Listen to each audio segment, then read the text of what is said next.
Akhal दिवसर Kulgam encounter आज चौथे रोज़ में दाखिल हो गया है और एक बार फिर हम आपको अपडेट करें कि अखाल दिवसर के इन घने जंगलात में ऑपरेशन बदस्तूर जारी है। कल रात को भी फायरिंग जो है बदस्तूर जारी और ऐसे में गोलियों की गनगराहट के बीचों बीच आज चौथे रोज़ और चौथे दिन ये एनकाउंटर जो है वो दाखिल हो गया है। और इस ऑपरेशन में अभी तक जो है 2 से 3 जो मिलिटेंट हैं वो मारे गए हैं, जबकि फ़ौज के 3 जवान भी इस ऑपरेशन में अभी तक ज़ख्मी हो गए हैं। और हालांकि इस हवाले से ऑफिशियल स्टेटमेंट या ऑफिशियल कंफर्मेशन नहीं आई है, लेकिन अलबत्ता ऑपरेशन बदस्तूर जारी। आप ये देख सकते हैं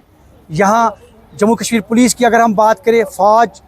CRPF और दीगर सिक्योरिटी एजेंसीज़ की, तो यहाँ पे उन लोगों ने अपना जो है वो मुहासरा जो है वो जारी रखा है और मुहासरे के दौरान जो है ये ऑपरेशन अभी बदस्तूर जारी है। अखाल दिवसर की अगर हम बात करें, इन फॉरेस्ट्स की बात करें, जंगलात की बात करें, तो कहीं ना कहीं घने जंगलात, पीर पंचाल पहाड़ी रेंज, और ऐसे में एक बहुत बड़ा चैलेंज है सिक्योरिटी फोर्सेस के लिए। और हम आपको बताएं कि गडोल कुकरनाग ऑपरेशन के बाद एक लंबा ऑपरेशन है जनूबी कश्मीर की। अगर हम बात करें, इस साल की बात करें, तो इस साल का सबसे लंबा ऑपरेशन ये जो अखाल दिवसर का है और अभी भी ये ऑपरेशन जारी है। जैसा कि अपडेट करते आ रहे हैं गुज़श्ता दिनों से कि ये जो एनकाउंटर है ये जुमा के दिन शाम को यहाँ पे अखाल फॉरेस्ट्स में यहाँ सिक्योरिटी फोर्सेस को इतला मिली थी कि मिलिटेंट छुपे हुए हैं। उसके फ़ौरन बाद यहाँ पे मुहासरा हुआ और एक एनकाउंटर यहाँ पे शुरू हुआ और आज चौथा दिन है जुम्मा, और उसके बाद अगर शनिचर की बात करें, इतवार की बात करें, और आज मंडे यानी कि सोमवार, आज सोमवार के दिन भी ये ऑपरेशन बदस्तूर जारी है। और यहाँ जितने भी खारजी और दाखिली रास्ते हैं, एग्जिट और एंट्री पॉइंट्स, उनको सील कर दिया गया है। सिक्योरिटी फोर्सेस चाहती है कि जल्द से जल्द ये ऑपरेशन जो है ये ख़त्म हो और जितने भी अंदर फॉरेस्ट्स में छुपे मिलिटेंट हैं उनको जल्द से जल्द न्यूट्रलाइज किया जाए। इस दौरान हमने कल भी देखा कि किस तरह से चॉपर सर्विसेज जो है उनकी खदमात हासिल की गई और हाईटेक सर्विसेज जितनी भी हैं उनकी खदमात हासिल की गई, ड्रोन खदमात हासिल की गई, और जो भी इस दौरान पैरा कमांडोज़ की अगर हम बात करें तो उनकी खदमात भी हासिल की गई है। कहीं ना कहीं फ़ौज, सिक्योरिटी फोर्सेस या कुल मिलाकर जो सिक्योरिटी एजेंसीज चाहती हैं कि जल्द से जल्द ये ऑपरेशन जो है इख्तिताम पजीर हो।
इस वक्त प्रहार करने की कोशिश